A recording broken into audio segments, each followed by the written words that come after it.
So with all our landing gear nicely sort of glued on, I haven't put too much on because we don't want to have everything on, but what we're going to move on to now is some fading of the paintwork using oil. So a nice little cool weathering technique. What we're trying to represent here is trying to show the actual sun sort of bleaching the paintwork, but in specific places. So we're really going to sort of concentrate on the spine just here, maybe a little bit on the wings.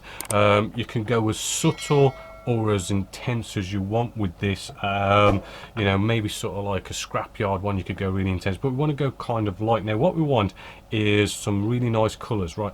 What we have here is by Episode.23, which is their green grass. This is a nice light green which should lighten up our the green we've got here, as well as we've got the German grey highlight by Episode.23 as well, which is a nice lighter version of our grey. So with our two colours, what we want to do now, just getting out a palette, right, and we can just squeeze a little bit of each one. We really don't need a lot of this stuff. This one's a little bit dry, but no worries, we'll just rehydrate it a little bit, right, and then we get this one out as well.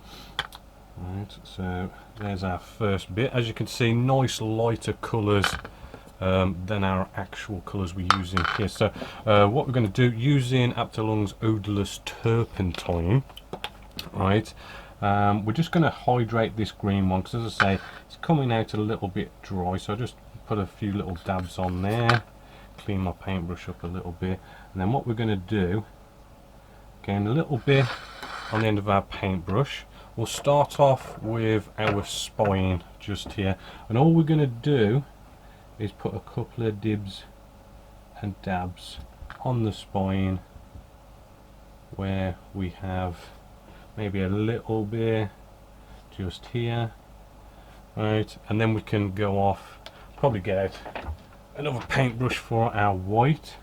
Right, I'm only applying, so it doesn't matter what paintbrush you use, but again we do the same with this, but on our greyer bits.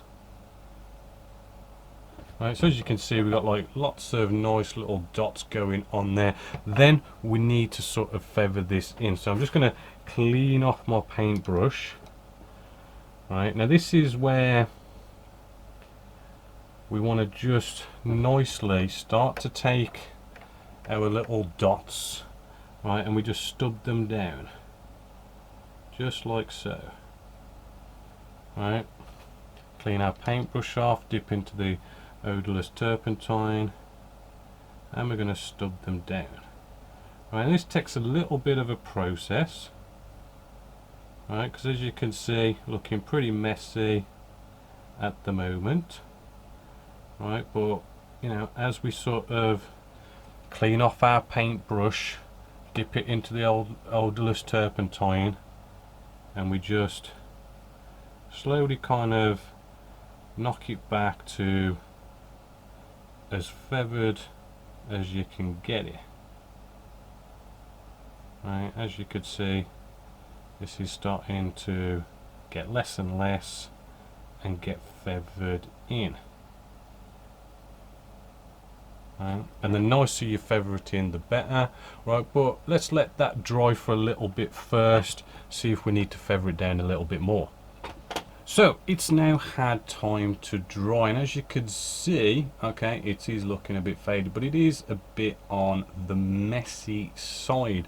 Now what we've basically done here, we've done like a wet feathering in. Right, what we're going to do now, interestingly, is a dry feathering in, a little bit different from the norm, and what this basically means is, what we need to do is make sure this is dry, good half an hour to an hour, so it looks nice and dry, it kind of touches nice and dry. We don't want it to cure, right, because we want to be able to remove it a little bit, and the way we do this, right, maybe if we bring you in and I'll try and get you on a good angle here, we take a nice flat sort of nice soft brush, right, and what we do is we just lightly brush over it. Right, and what you'll see is that messiness starts to go away because what we're doing was just feathering it in. And it's one of these things, the more you brush at it, the more it goes away and gets lighter and lighter. Right, so hopefully you can see there, it's now looking, you know, pretty sort of nicely feathered in, a little bit more neater, not so messy, but it's giving us, you know, a little bit of sort of bleaching on the top. Alright, hopefully you're liking that, and that is like really easy, just to come along and just lightly brush with a dry brush, with a nice bit of dried enamel, sorry, not enamel, with our nice dry sort of oils on there, and hopefully you can see it gives us a nice sort of finish to it, a nice sort of bit of bleaching, and because we're sort of targeting this top area, it gives us that nice realism of like sunlight fading the colours. Now with this technique, one thing to just remember is, yes, the more you brush at this, the more it's going to disappear. So we've got a bit of a Goldilocks zone here, where if we don't brush it enough, it's going to look unneat. If we brush it too much, it's going to virtually disappear. So you just want to get it just right, just lightly brush it until it just gets about right. If you brush off too much, I mean, you know, you can reapply and start again. So it is a bit of a safe technique that you don't technically have to worry about making a mistake, because you can just brush it off. You could even come along with a brush and just use some of that odorless turpentine and brush it off if you don't like it. So it is quite a nice safe one to do. So hopefully you are liking that. You could do a bit on the wings if you want. I'm probably going to just leave it at the spine, and that is another bit of weathering.